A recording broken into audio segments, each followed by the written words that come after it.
കോട്ടയം ചങ്ങനാശ്ശേരി തൃക്കൊടിത്താനത്ത് 2 കുട്ടികൾ കുളത്തിൽ മുങ്ങി മരിച്ചു. മാടപ്പള്ളി പൊൻപുഴക്കുന്നിൽ താമസിക്കുന്ന ആദർശ്, അഭിനവ് എന്നിവരാണ് മരിച്ചത്. ചെമ്പുംപുറത്ത് പാറക്കുളത്തിൽ വീണായിരുന്നു അപകടം. ചൂണ്ടയിടുന്നതിനിടെയാണ് കുട്ടികൾ കുളത്തിൽ വീണത്. ഒരാൾ കാൽവഴുതി കുളത്തിൽ വീഴുകയും രക്ഷിക്കാൻ ശ്രമിക്കവേ രണ്ടാമത്തെ കുട്ടിയും വെള്ളത്തിൽ വീഴുകയുമായിരുന്നു. ചങ്ങനാശ്ശേരി ഫയർഫോഴ്സും നാട്ടുകാരും ചേർന്ന് നടത്തിയ തെരച്ചിലിൽ മൃതദേഹങ്ങൾ പാറക്കുളത്തിൽ നിന്ന് പുറത്തെടുത്തു. മൃതദേഹങ്ങൾ ചങ്ങനാശ്ശേരി ജനറൽ ആശുപത്രിയിലേക്ക് മാറ്റി. അഭിനവ് 6ാം ക്ലാസ് വിദ്യാർത്ഥിയാണ്. ആദർശ് 10ാം ക്ലാസ് വിദ്യാർത്ഥിയും. News desk press Malayalam.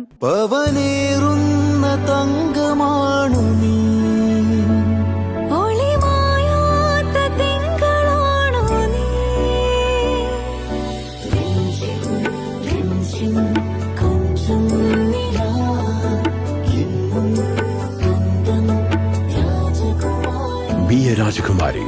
Rajakumari Gold and Diamonds. The trust of Travancore. Rajakumari.